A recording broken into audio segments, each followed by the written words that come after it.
আমার আজকের গন্তব্য হচ্ছে দোহার। আজকের এই ভিডিওর মাধ্যমে মূলত আমি আপনাদেরকে দেখানোর চেষ্টা করব হজরত শাহজালাল আন্তর্জাতিক বিমানবন্দর থেকে আমি কিভাবে যাচ্ছি দোহারে ঘোরার জন্য।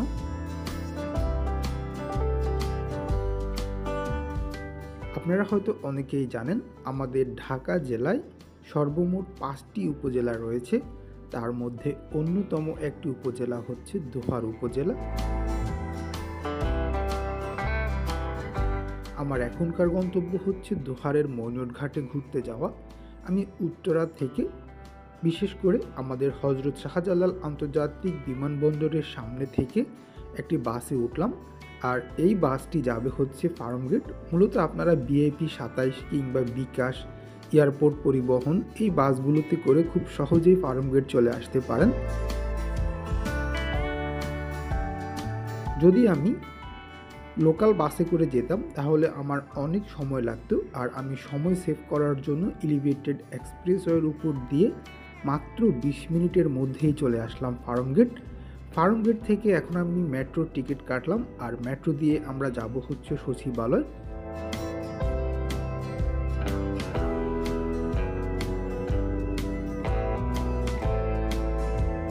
আপনারা হয়তো জানেন সচিবালয় থেকে হাঁটাপথের দূরত্বই হচ্ছে গুলিস্তান, আর গুলিস্তান থেকেই মূলত মৈনট পরিবহনে করে আমরা চলে যাব মৈনট ঘাট।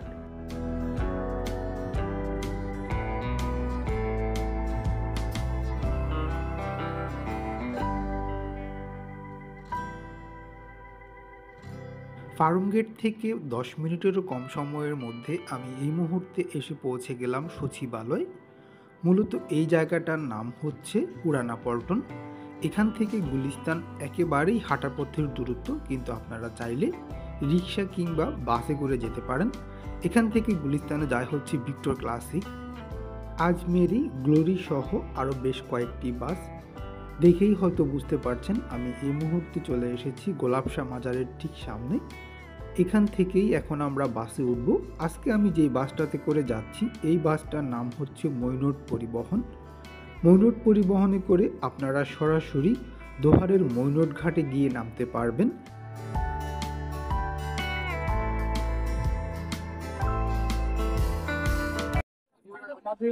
গাড়ি এই মুহূর্তে গুলিস্তান থেকে ছাড়লো হচ্ছে দোহারের উদ্দেশ্যে।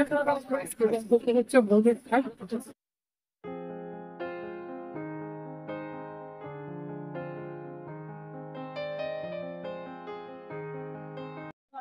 এই মুহূর্তে এসে পৌঁছালাম হচ্ছে বাবুবাজার ব্রিজ, আর এখানে আসার পরেই জার্নি করে গেলাম।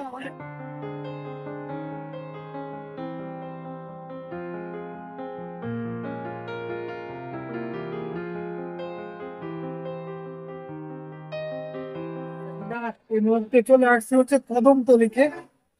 বাবুবাজারের এখানে বেশ কিছুক্ষণ সময় কিন্তু আমরা জ্যামের মধ্যে বসা ছিলাম।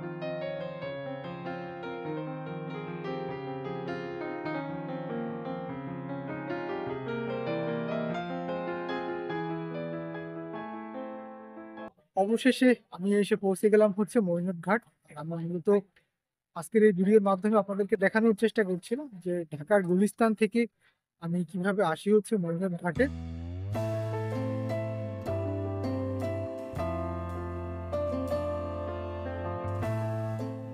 দেখেই হয়তো বুঝতে পারছেন এই মুহূর্তে আমি পৌঁছে গিয়েছি পদ্মা নদীর তীরে।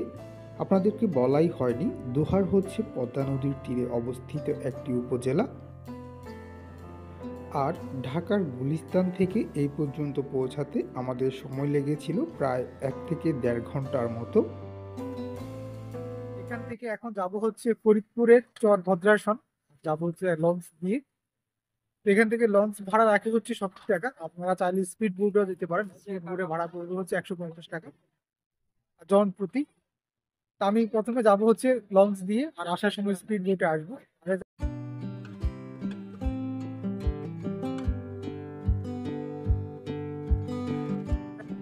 আমি খুব সকালে রওনা দিয়েছিলাম দোহারের উদ্দেশ্যে। আপনারা হয়তো দেখলেন যে আমি উত্তরা হজরত শাহজালাল আন্তর্জাতিক বিমানবন্দরের সামনে থেকে রওনা দিয়েছি। এখন ঘড়িতে বাজে অলমোস্ট প্রায় 12টার মতো। এই জায়গাটা জমে ওঠে মূলত বিকেলের দিকে প্রচুর দর্শনার্থী বিভিন্ন জায়গা থেকে এখানে ঘোরার জন্য আসে।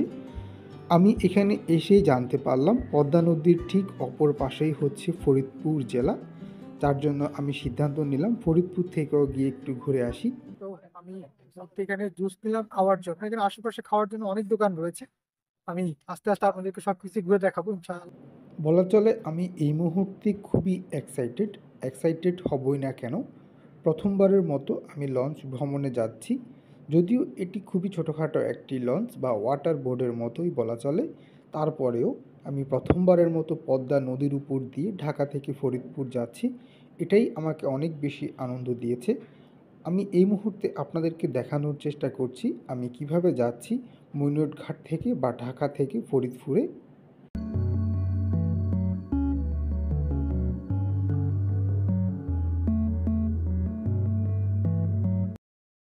আমি এই মুহূর্তে লঞ্চ ঘাটে চলে আসছি, যেমনটা বলছিলাম। একটু আপনাদেরকে একটু দেখাই। পিছনে দেখতে পাচ্ছেন লঞ্চ, এখন লঞ্চ উঠবো।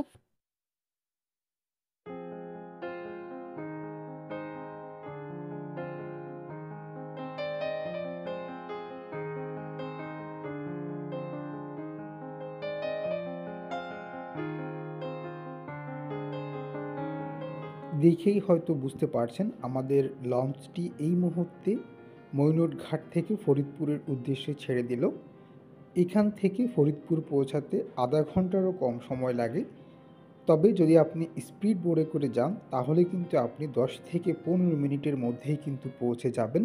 তার মানে বুঝতেই পারছেন কতটা কাছাকাছি মৈনট ঘাট থেকে ফরিদপুরের দূরত্ব।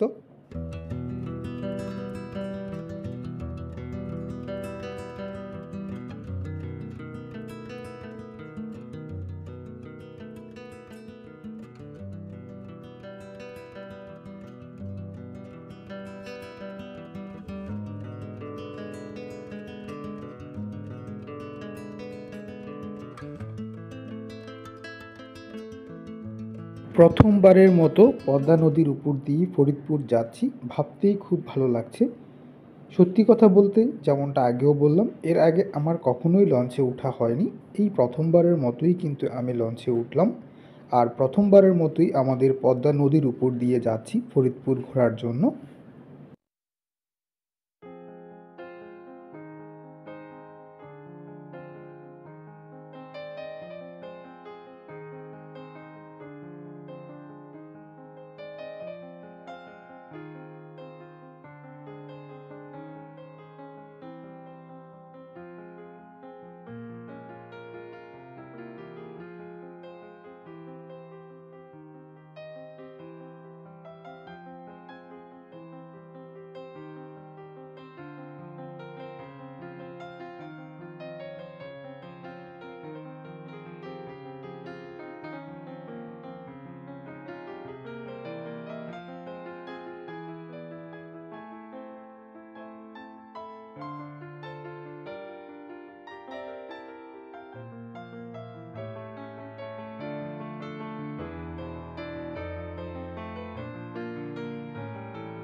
যেমনটা বলেছিলাম এই লঞ্চটি খুবই ছোট একটি লঞ্চ, তবে এটি হচ্ছে ডুপ্লেক্স বা দোতলা বিশিষ্ট একটি লঞ্চ।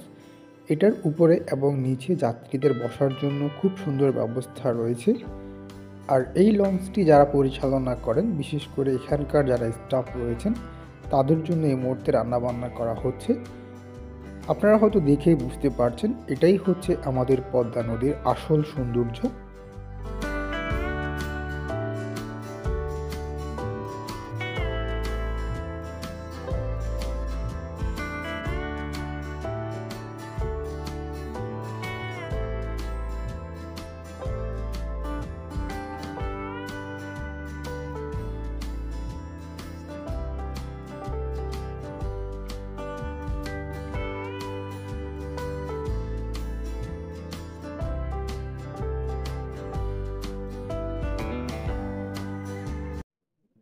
আমি এই মুহূর্তে খুবই এক্সাইটেড।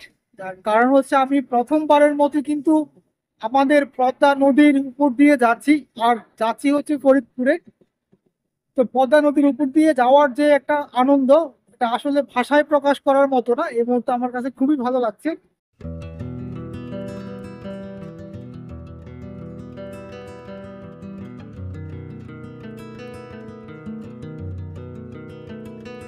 পদ্মা নদীর উপর দিয়ে এভাবে লঞ্চে করে ভ্রমণ করা, এর মজাই কিন্তু অন্যরকম।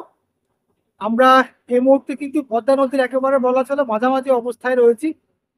আর নদীর অনেক জায়গাতেই কিন্তু অনেক চর উঠেছে, যার জন্য আমাদের লোকাল, আমরা যে লঞ্চে যাচ্ছি আমাদের লঞ্চটা কিন্তু মাঝে মাঝে স্লো করছে, আবার মাঝে মাঝে অনেক জোরে যাচ্ছে।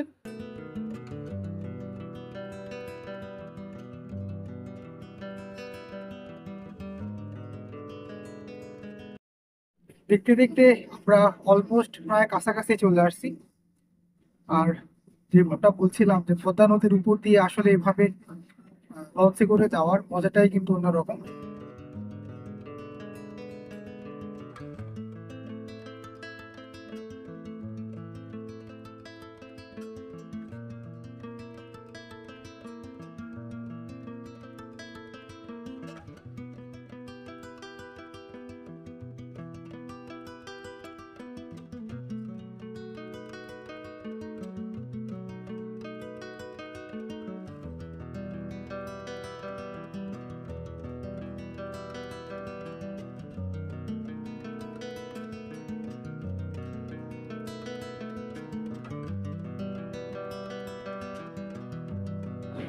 পশ্চিমবঙ্গে যে নদীটি গঙ্গা নামে পরিচিত সেটা আমাদের দেশে হয়ে গেছে পদ্মা। আমাদের পদ্মা নদী ইলিশ কিন্তু সারা পৃথিবীব্যাপী জনপ্রিয়। আর আমি এই মুহূর্তে সেই পদ্মা নদীর উপর দিয়েই ময়ূরঘাট থেকে যাচ্ছি ফরিদপুরে, আর চেষ্টা করছি দৃশ্যগুলো আপনাদেরকেও দেখাতে।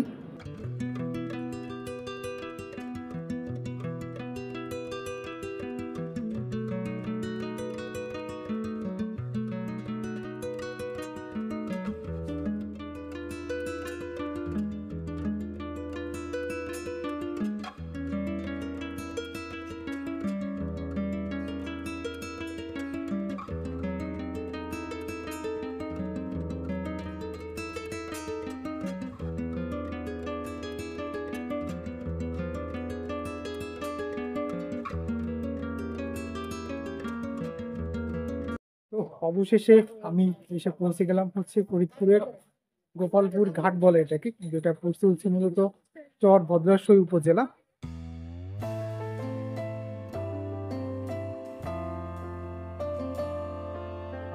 অবশেষে মৈনটঘাট থেকে আমি এসে পৌঁছে গেলাম ফরিদপুরে।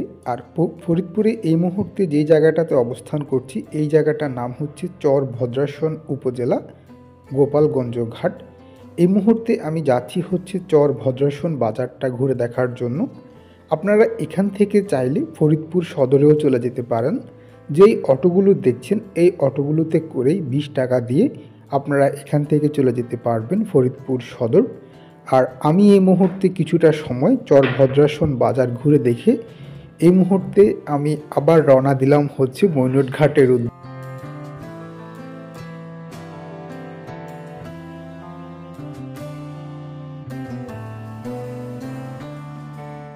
এখান থেকে আমি আবার চলে যাব হচ্ছে গোপালপুর ঘাট, বা গোপালপুর ঘাট থেকে আমি স্পিড বোটে করে যাব হচ্ছে মৈনটঘাটে। আপনারা তো দেখেছেন আমি প্রথমে এসেছি লঞ্চে করে। এই মুহূর্তে আমি চেষ্টা করছি এই দৃশ্যগুলো ধারণ করার জন্য। হয়তো আর কখনো এদিকে আসা হবে কিনা জানি না, তবে স্মৃতি হিসেবে দৃশ্যগুলো তো থেকে যাবে। চেষ্টা করছি আমি নিজে ঘুরে দেখতে, একই সাথে আপনাদেরকেও দেখাতে। এই রাস্তা দিয়ে যখন যাচ্ছিলাম তখন মনে পড়ল আমাদের রূপসী বাংলার কবি জীবনানন্দের কথা, যিনি বলেছিলেন, আমি বাংলার রূপ দেখিয়াছি তাই পৃথিবীর রূপ খুঁজিতে চাই না। আসলেই অসম্ভব সুন্দর আমাদের এই দেশ। গোপালগঞ্জ ঘাট থেকে আমরা এখন যাব হচ্ছে মৈনট ঘাট, এটা হচ্ছে দোকারে। এখান থেকে আপনারা দুইভাবে যেতে পারবেন। আপনারা চাইলে এখান থেকে লঞ্চে যেতে পারবেন, লঞ্চ ভাড়া পড়বে 70 টাকা। আর যদি আপনারা চান তাহলে হচ্ছে কি স্পিড বোটেও যেতে পারবেন।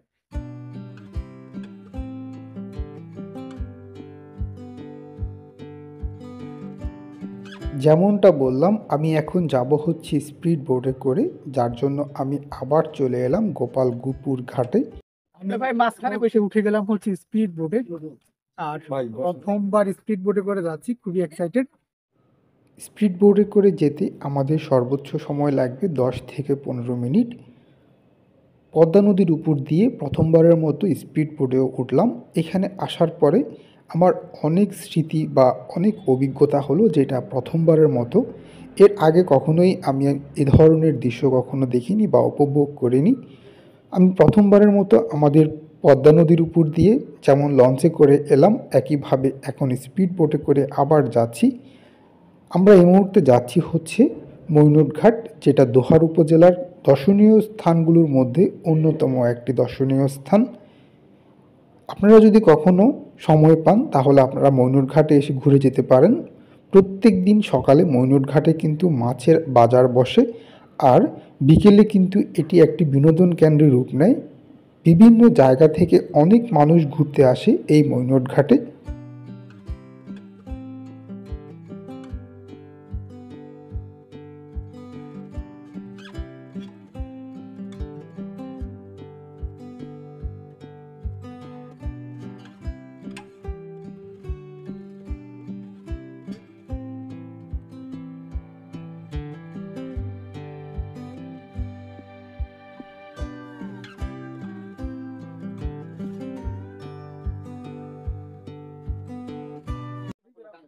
তো মাত্র 30 মিনিটেরও কম সময়ের মধ্যেই কিন্তু আমরা এই মুহূর্তে আবার এসে পৌঁছে গেলাম হচ্ছে মৈনট ঘাট।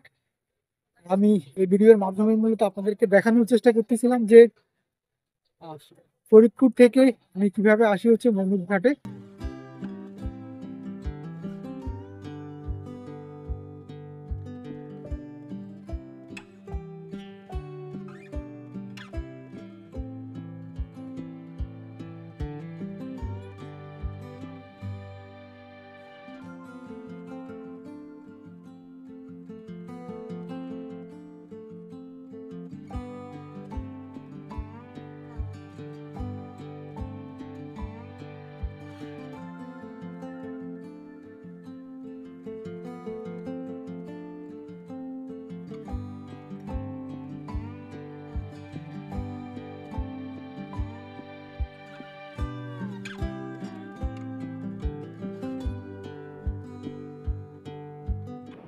সত্যি কথা বলতে এখন আসলে ঠিক দুপুর, আর আমাদের দুপুরের খাবারেরও সময় হয়ে গিয়েছে।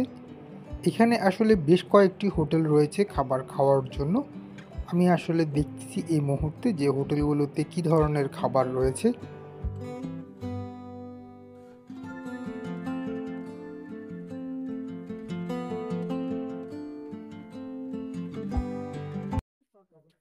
আজকের এই ভিডিওর মাধ্যমে মূলত আমি চেষ্টা করব হচ্ছে দোহারের মৈনট ঘাট আপনাদের ঘুরে দেখানোর জন্য। বিশেষ করে মৈনট ঘাটে আসলে আপনারা কোথায় কোথায় ঘুরতে পারেন, একই সাথে হচ্ছে কোথায় খাবেন, কি কি দেখবেন, সবকিছুই আমি আজকের এই ভিডিওর মাধ্যমে আপনাদের দেখানোর চেষ্টা করবো। গামছা কত করে রাখেন?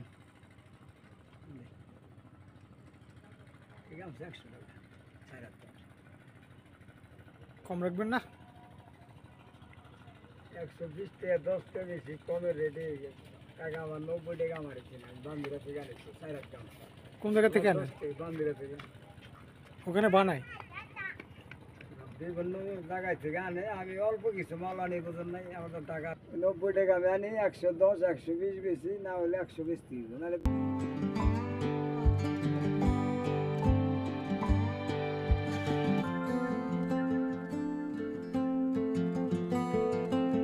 তো যদি আপনি কখনো মৈনট ঘাট ঘোরার জন্য আসেন আর আপনার সাথে যদি লুঙ্গি বা গামছা না থাকে, নদীতে আপনি গোসল করতে চান, তাহলে কিন্তু আপনি চাইলেই কিন্তু এখান থেকে পারচেজ করতে পারেন। আর ওনারা এগুলার প্রাইস রাখে হচ্ছে 100 টাকা করে। তো এখানে একেবারে রিজনেবল প্রাইসে উনি এগুলো বিক্রি করে। উনি যেমনটা আমাকে মাত্রই বললো যে উনি 10-15 টাকা বা 20 টাকা লাভে কিন্তু এগুলা উনি সেল করে দেয়। আর এই মুহূর্তে প্রচুর গরম এখানে, যার জন্য আমি হচ্ছে কি ওনার দোকানের এখানে দাঁড়িয়ে আছি ছায়াতে। আপনি যদি প্রথমবারের মতো এখানে আসেন আর পদ্মা নদীতে গোসল করতে চান, তাহলে আপনি এখান থেকে গামছা কিংবা ট্রাউজার ক্রয় করতে পারেন। বাস স্ট্যান্ড থেকে একটু ভিতরের দিকে আসার পরে দেখতে পেলাম এখানে মাঠা বিক্রি করা হচ্ছে। উনার সাথে কথা বলে জানতে পারলাম উনি নাকি নিজেই এই মাঠাগুলো তৈরি করে থাকে। সত্য মিথ্যা জানি না, তবে উনি বলেছে এটি খাঁটি গরুর দুধ দিয়ে তৈরি করা মাঠা। খেতে খুব একটা খারাপ না, আমার কাছে ভালোই লেগেছিল।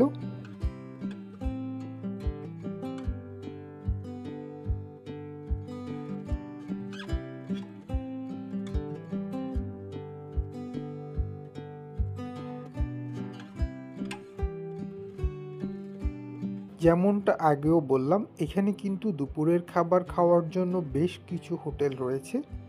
বাস স্ট্যান্ডের আশেপাশে তো আপনারা প্রায় 4-5টা হোটেল পাবেনই। এছাড়াও একটু ভিতরের দিকে আসার পরে আপনারা আরও 2-3টা হোটেল পাবেন।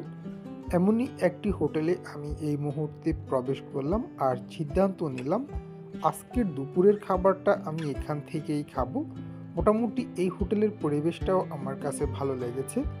এখানকার একটি ভালো বৈশিষ্ট্য হচ্ছে আপনি চাইলে ওনারা পদ্মা নদী থেকে একেবারে যে টাটকা ইলিশ মাছগুলো সকালে নিয়ে এসেছিল সেগুলোই আপনাদেরকে ভাজি করে দিবে। আর এক একটা ইলিশ মাছের দাম তারা বলেছিল 500 টাকা, আর যেগুলো একটু বড় সাইজ এগুলোর দাম রাখা হবে 800 টাকা করে।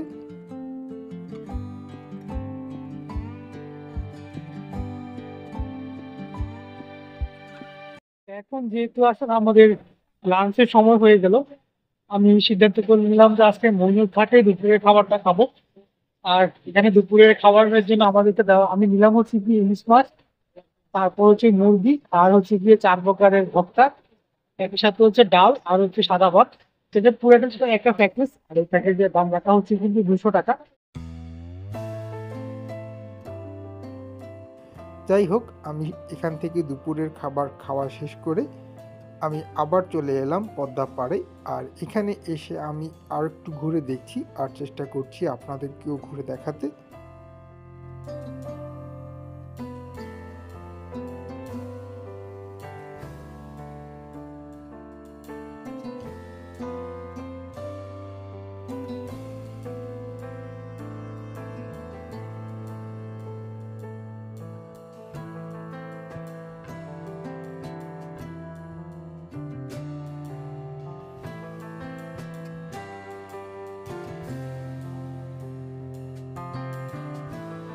এখানে আসার পরেই এই নৌকাটিকে দেখতে পেলাম।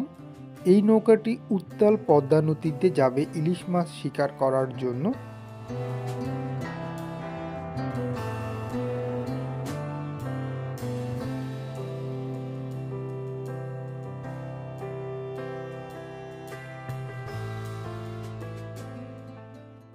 আর তারা অজানা এক গন্তব্যের পথে যাত্রা শুরু করেছে। যেমনটা আপনাদেরকে বলেছিলাম, মইনুর ঘাটকে কেন্দ্র করে কিন্তু খুব সুন্দর একটি বিনোদনের ব্যবস্থা হয়েছে এখানে। বলা চলে এটা হচ্ছে এখানকার মানুষের কাছে একটি বিনোদন কেন্দ্র। প্রত্যেক দিন বিকেলে এখানে অনেক মানুষ ঘোরার জন্য আসে। আর যেখানেই বিনোদন কেন্দ্র সেখানেই আপনারা এ ধরনের দৃশ্য দেখতে পাবেন। বিভিন্ন ধরনের পণ্যদ্রব্য নিয়ে দোকানিরা বসেছে, তারা খুব সুন্দর করে সাজিয়েছে তাদের দোকানকে। এই মুহূর্তে আমি চেষ্টা করছি মইনুর ঘাটের বিকেলের দৃশ্যগুলো আপনাদেরকে ঘুরে দেখাতে।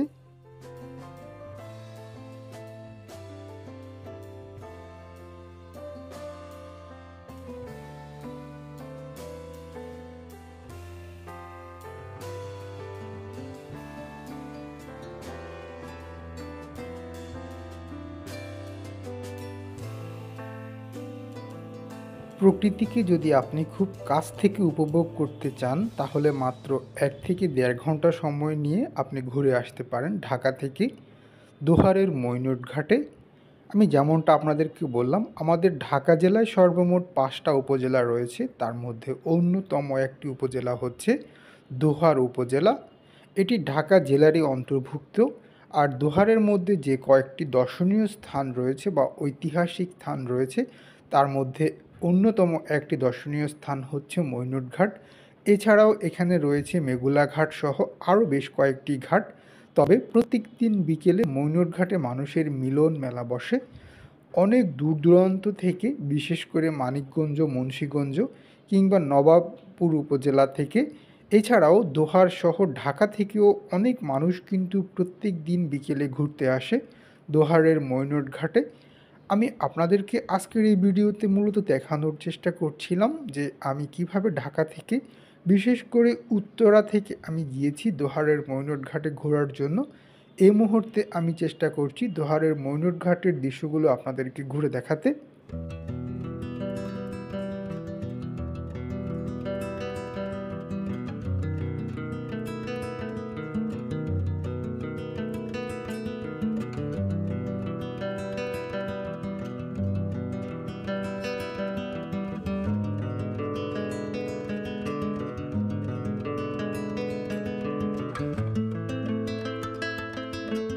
এখানে এক পাশে যেমন রয়েছে পদ্মা নদী, ঠিক তার বিপরীত পাশেই আপনারা দেখতে পাবেন সবুজের অভয়ারণ্য। দূরের গ্রামগুলোকে কিন্তু খুবই সুন্দর দেখাচ্ছে এই মুহূর্তে। আপনারা যদি কখনো দোহারে ঘুরতে আসেন, এখানে কিন্তু আসলে রাত্রি যাপন করার কোনো ব্যবস্থা নেই, সেজন্য আপনাদেরকে চলে যেতে হবে জয়পাড়া। জয়পাড়াতে বেশ কয়েকটি হোটেল রয়েছে থাকার জন্য। আমি একটু পরে আপনাদেরকে দেখানোর চেষ্টা করব মৈনট ঘাট থেকে আমি কিভাবে জয়পাড়ায় গিয়েছি। যেমনটা বললাম, এখানে কিন্তু অনেক দোকানি বসেছে আর বিভিন্ন ধরনের পণ্য তারা বিক্রি করছে।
জীবিকার তাগিদে মানুষকে অনেক কিছুই করতে হয়।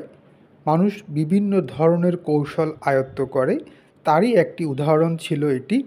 আমি সত্যি কথা বলতে খুব কাছ থেকে বা প্রথমবারের মতো দেখলাম যে আলুকে কিভাবে স্লাইড করে এ ধরনের চিপস তৈরি করা হয়। এখানে শুধুমাত্র যে খাবারের দোকান রয়েছে তা নয়, এছাড়াও বেশ কিছু খেলনার দোকান রয়েছে। বিশেষ করে এখানে কিন্তু অনেক ছোট ছোট বাচ্চারাও আসে তাদের বাবা মায়ের সাথে ঘোরার জন্য বা আমাদের পদ্মা নদীকে খুব কাছ থেকে দেখার জন্য। এখানে আসার পরে দেখতে পাচ্ছিলাম যে এখানে খুব ভালো এই মুহূর্তে আইসক্রিম বিক্রি হচ্ছে। আর হবেই না কেন, যে পরিমাণে গরম পড়ছে এখানে, মানুষ আসলে খুব আনন্দ নিয়ে কিন্তু এই মুহূর্তে এখান থেকে আইসক্রিম ক্রয় করছে। আর আমিও এই মুহূর্তে চলে এলাম আইসক্রিম খাওয়ার জন্য। তবে এই ধরনের আইসক্রিমগুলোকে আসলে কী নামে ডাকা হয় সেটা এক্স্যাক্টলি আমার এই মুহূর্তে মনে নেই। যদি আপনার জানা থাকে প্লিজ কমেন্ট করে জানাবেন।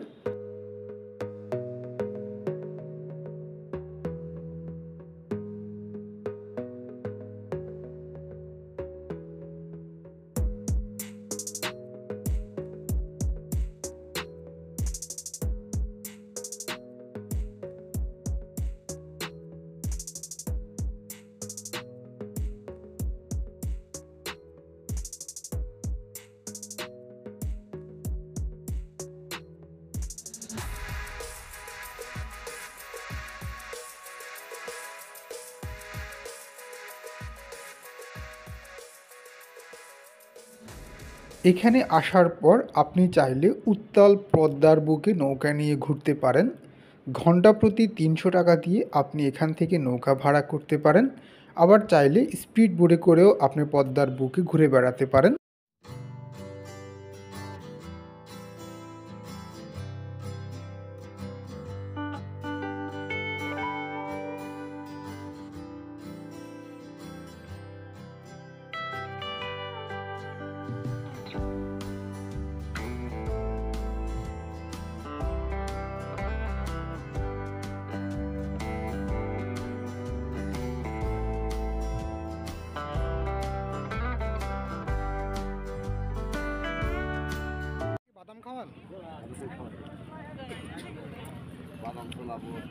বাদাম এভাবে মুখে দিলেই বাস ওর মতো করে খাইতে থাকে। তো এখানে আসার পরে দেখলাম যে ঘোড়াকে উনি বাদাম খাওয়াচ্ছে। আর এই মুহূর্তে আমি আসি হচ্ছে মনিরঘাট ঘাটে। আর আমি এখন মনিরঘাট ঘাট থেকে বের হয়ে যাব। তো যদি আপনারা কখনো মনিরঘাট ঘাট ঘুরতে আসেন, এখানে ঘোড়াতেও উঠতে পারেন, একই সাথে স্পিড বোট রয়েছে, নৌকা রয়েছে, মানে সব ধরনের এখানেই এন্টারটেনমেন্টের ব্যবস্থাই আছে। আমি চেষ্টা করেছিলাম আজকের এই ভিডিওতে মনিরঘাট ঘাটের বিভিন্ন দৃশ্য আপনাদের করে দেখানোর জন্য। এই মুহূর্তে ঘোড়ার পিঠে উঠলাম। আর আজকে আমি চেষ্টা করেছিলাম মনিরঘাট ঘাট এবং এর আশপাশের দৃশ্যগুলো আপনাদেরকে ঘুরে দেখানোর জন্য।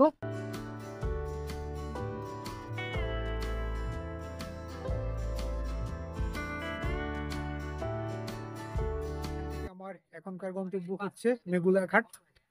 মূলত আমি আজকে আপনাদেরকে দেখানোর চেষ্টা করছি দুয়ারের ময়ূর ঘাট, একই সাথে হচ্ছে এর আশেপাশের বিভিন্ন দৃশ্য। তো এখান থেকে এখন আমি চলে যাব হচ্ছে মেঘুলা ঘাটে। মেঘুলা ঘাট গিয়ে দেখবো যে ওখানকার কি অবস্থা, আর চেষ্টা করবো মেঘুলা ঘাটের বিভিন্ন দৃশ্য আপনাদেরকে ঘুরে দেখানোর জন্য ইনশাল্লাহ। তো আসলে সত্যি কথা বলতে আজকে অনেক গরম। আর গরমের মধ্যে হইলেও কিন্তু এই যে পদ্মার পাড়ে দাঁড়িয়ে পদ্মা নদী দেখা, এই অনুভূতিটাই যেমনটা বলছিলাম। এই মুহূর্তে আমি আছি হচ্ছে পদ্মা নদীর পাড়ে। আর এখানে দাঁড়িয়ে পদ্মা নদী দেখছি। আবার ঠিক পাশেই দেখতে পাচ্ছেন হয়তো আপনারা, এটাই হচ্ছে আমাদের সেই পদ্মা নদী। তা আমি মূলত যেমনটা বললাম, এখন এখান থেকে আমি চলে যাব। এর আগের ভিডিওতে আপনাদেরকে দেখানোর চেষ্টা করেছিলাম মন্ডল ঘাট, আর এই ভিডিওতে আমি আপনাদেরকে ঘুরে দেখাবো হচ্ছে মেঘুলা ঘাট। আর এখান থেকে মেঘুলা ঘাট খুব বেশি দূরে না, জাস্ট 30 টাকা রিক্সা ভাড়া নেবে। এখন এখান থেকে একটু সামনে হেঁটে গেলে রিক্সা পাওয়া যায়। তা আমি এখন ওদিকে যাচ্ছি। এখন প্রায় পড়ন্ত বিকেল, সূর্যিমামা ঢুকতে বসেছে। আর এই সময়টাতেই সবচাইতে বেশি দর্শনার্থী ময়ূর ঘাটে ঘুরতে আসে।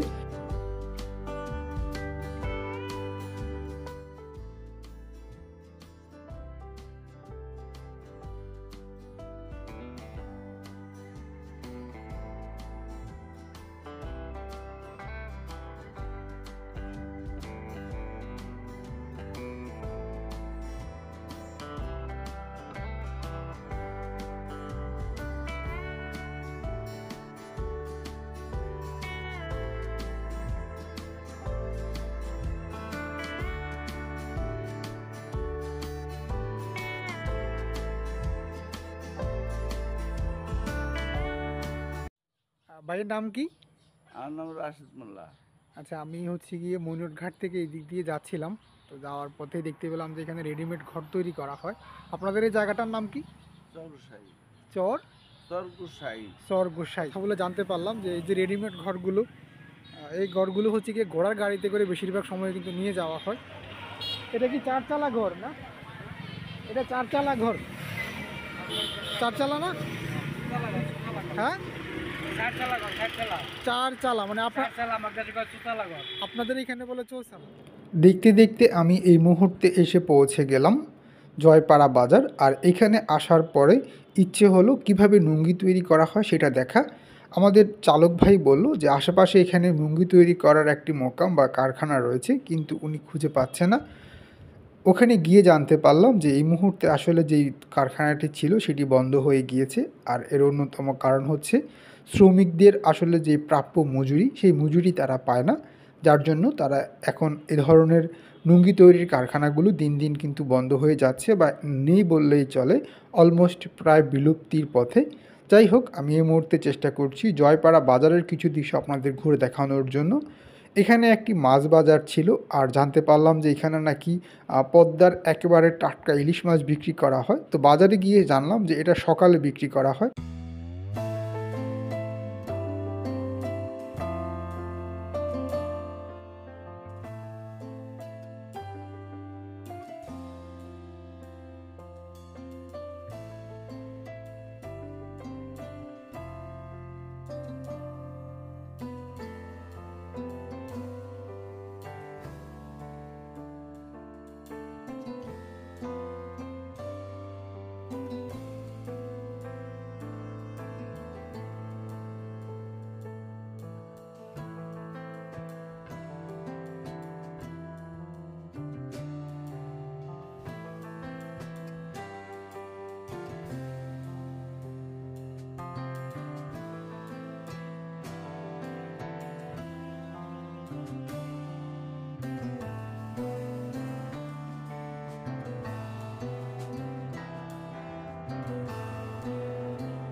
এই বাসটাতে করেই আমরা যাব হচ্ছে ঢাকার গুলিস্তানে। আপনাদের হয়তো মনে থাকার কথা, আমি এসেছিলাম নবাবগঞ্জ হয়ে, আর এখন যাচ্ছি হচ্ছে মুন্সিগঞ্জ বা শ্রীনগর হয়ে। এখান থেকে যাওয়ার জন্য বাস ভাড়া রাখবে হচ্ছে 120 টাকা। আর যেমনটা বললাম, আমি গিয়ে নামবো হচ্ছে ঢাকার গুলিস্তান। গুলিস্তান থেকে বঙ্গবন্ধু এভিনিউ, যেটা বর্তমানে এয়ারপোর্ট পরিবহন নামে পরিচিত, ওই বাসটাতে করে আমি আবার চলে যাব হচ্ছে হজরত শাহজালাল আন্তর্জাতিক বিমানবন্দর বা আমাদের এয়ারপোর্টের ঠিক সামনে। ইতিমধ্যেই আমাদের বাস ছেড়ে দিয়েছে।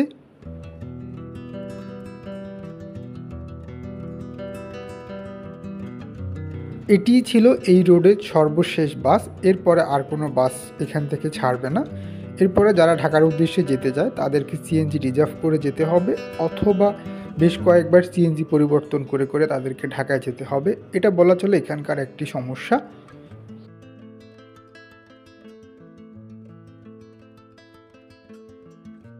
দেখেই হয়তো বুঝতে পারছেন এই মুহূর্তে আমি চলে এসেছি গোলাপশাহ মাজারের সামনে। আর এখান থেকেই আমি মইনুরঘাটে যাওয়ার জন্য বাসে উঠেছিলাম, আর এখানেই এসে এখন নামলাম। এখান থেকে এখন আমি বঙ্গবন্ধু এভিনিউ বা এয়ারপোর্ট পরিবহনে করে চলে যাব এয়ারপোর্টের সামনে। আর আমি অলমোস্ট চলেও এসেছি। আপনারা হয়তো যারা জানেন বা চিনেন তারা দেখেই বুঝতে পারছেন যে এই মুহূর্তে আমি অবস্থান করছি আমাদের হজরত শাহজালাল আন্তর্জাতিক বিমানবন্দরের ঠিক সামনে। যাই হোক, আমি এখন ফুটওভার ব্রিজ পার হব। ফুটওভার ব্রিজ পার হয়ে আমি আমার বাসায় চলে যাব। এই মুহূর্তে চেষ্টা করছি আমাদের হজরত শাহজালাল আন্তর্জাতিক বিমানবন্দরের সামনের যে দৃশ্যগুলো, বিশেষ করে রাতের বেলায় যে দৃশ্যটা হয়ে থাকে বা যেমন হয়ে থাকে, সেই দৃশ্যগুলো আপনাদেরকে ঘুরে দেখানোর জন্য। আকাশের চাঁদটাকে হয়তো দেখেই বুঝতে পারছেন যে চাঁদটা আসলে কত সুন্দর আলো দিচ্ছে এই মুহূর্তে। আর আমারও কিন্তু ঘরে ফেরার সময় হয়ে গিয়েছে। আজকের মতো ভিডিওটা এখানেই শেষ করব। সবাইকে অসংখ্য অসংখ্য ধন্যবাদ ভিডিওটি দেখার জন্যে।